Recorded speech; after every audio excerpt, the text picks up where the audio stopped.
Noong unang panahon, ang mga tao ay naniniwala sa mga diwata. Alam ba, Apo? Kukwentuhan kita tungkol sa mga diwata. Opo, Lola. Noong araw, ang isang araw sa kanila, 1 linggo dito sa atin. Totoo po ba? Ganun po sa kanila? Ayon sa kasaysayan ng mga diwata, ganun talaga. Gusto mo ba? Opo. O sige, huwag kang magulot. Kukwentuhan kita tungkol sa kanila. At nagkwento nga ang lola sa kanyang apo tungkol sa mga diwata.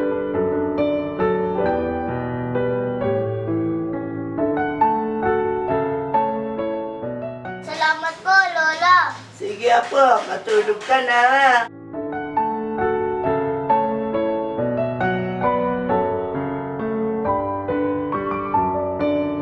At tumatak sa isip niya ang kwento ng kanyang lola.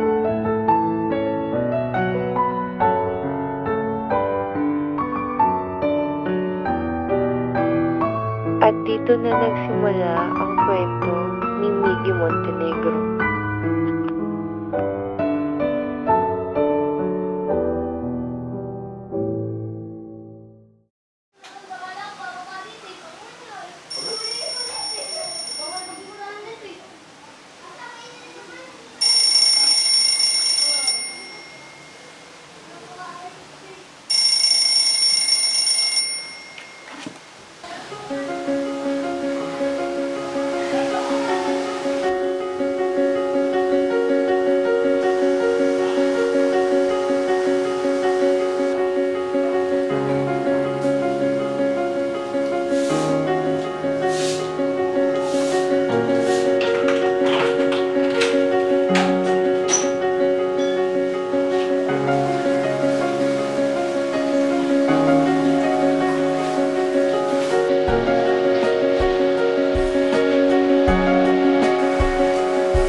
Nasa office ka na? Please prepare my schedule for the day.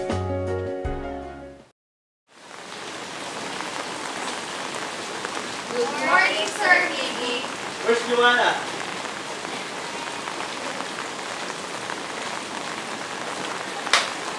Uy, nasa na si Sir? Naku, bahala ka. Mait ko naman ulo ni Sir. Naku, itong papilo naman ni Sir. Bilisan mo!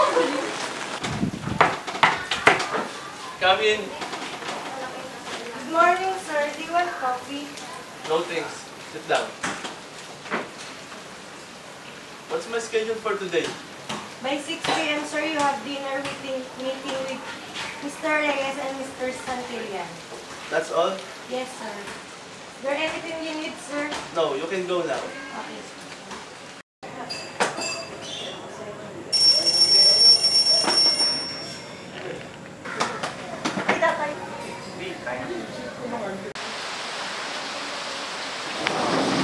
Good evening, Mr. Montenegro. Thank you for coming, sir. Have a seat. Okay, what's the business all about? Together with Montenegro Group of Companies, we are planning to expand our real estate business venture. About the location, we're going to locate it somewhere in Manila. Okay, let's look at the proposal. Mr. Proposal, sir. If you're free on weekends, you can really assess the location together with us. If ever you close the deal that day, we are planning to start the operation after a week. That's all the money. Yes, sir. Thank you, Mr. Montenegro. Thank you.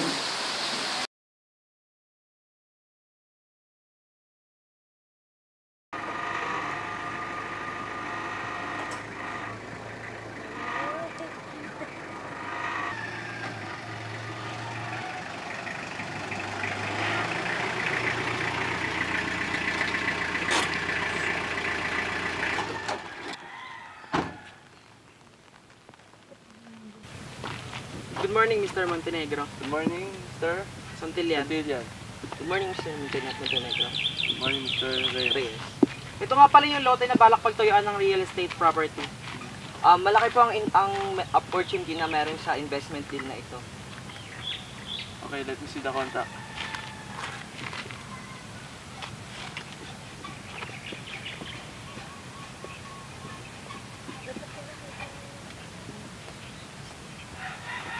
Thank you, sir. Thank you. Thank you.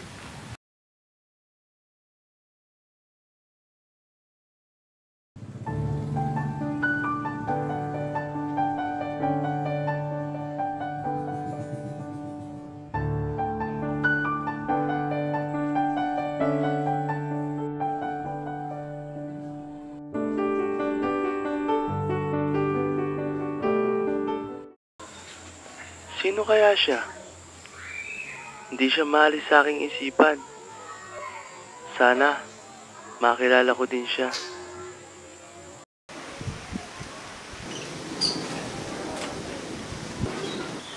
Miss, anong pangalan mo? Ako nga pala si Yumi. Miggy, pwede bang huwag mo nang ituloy ang plano mong pagsira sa kalikasan? Ha? Ba't alam mo ang pangalan ko? Hindi na mahalaga yon. Bakit alam mo mga plano ko? Tumulong ka na lang sa pangangalaga sa kalikasan. Kung gusto mo magkita tayo bukas, may ipapakita ako sa'yo. Sige, bukas na lang tayo magkita. Sa ganitong oras at ganitong lugar.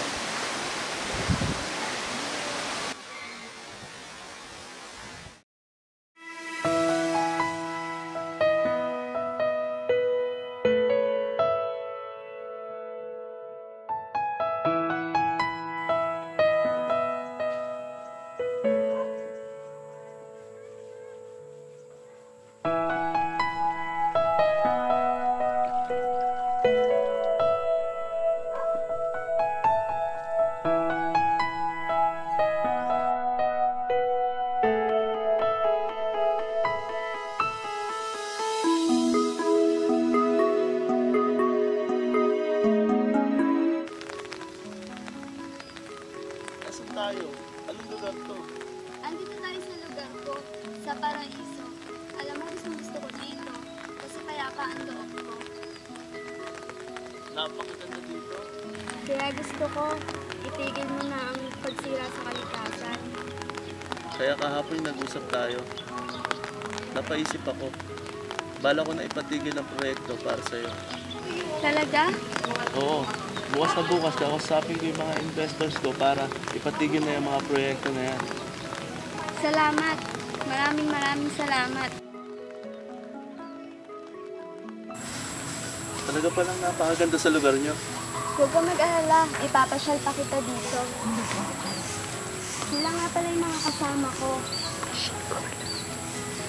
Tara, papasyal pa kita.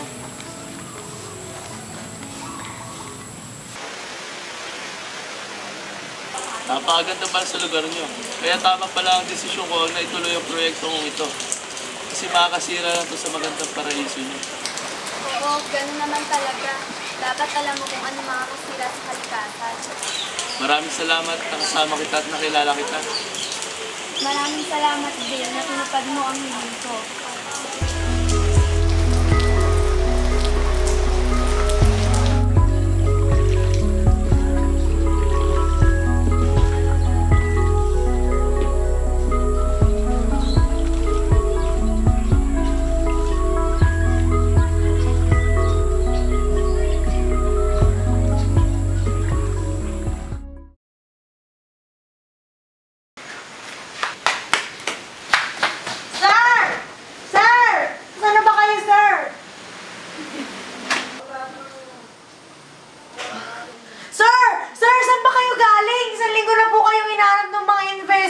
Sinisimulan na nga po yung project eh.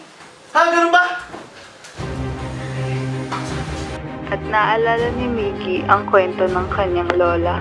Ang isang araw sa kanila, 1 linggo dito sa atin. Itigil na natin yung proyekto na ito. Malaki na nagagas namin dito tapos sabihin ko itigil. Na-realize ko na masama pala itong ginagawa natin. Masama ito sa ating kalikasan. Eh, siraulo ka pala eh! Wag! Bago niyo sirain ang kalikasan, harapin niyo muna kami.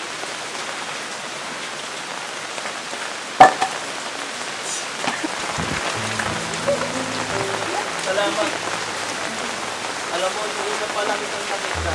Alam mo sa sarili mo na tinawag sa'yo. Hindi tayo pwede. Bawat hangin na hinihinga mo, tubig na iniinom mo, lupa na tinatapakan mo, parte ng pagkatao ko. Dahil hindi tayo magkapiling, lagi pa rin tayo magkasama.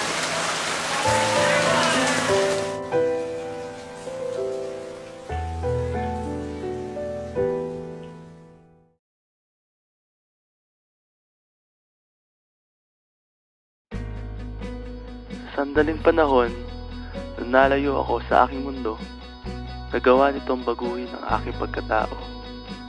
Sa tahimik, luntian at kaaya-ayang paraiso kung saan nakilala ko si Yu. Doon, nagbago ang pananaw ko sa buhay. Na ang kalikasan ay dapat ingatan at hindi dapat sirain para lang pagkakitaan. Sa pamamagitan ng Montenegro Group of Companies at sa kooperasyon ng aking mga empleyado, na isa katuparan ko ang pagsasagawa ng mga environmental programs na makatutulong sa kumpanya at sa kalikasan.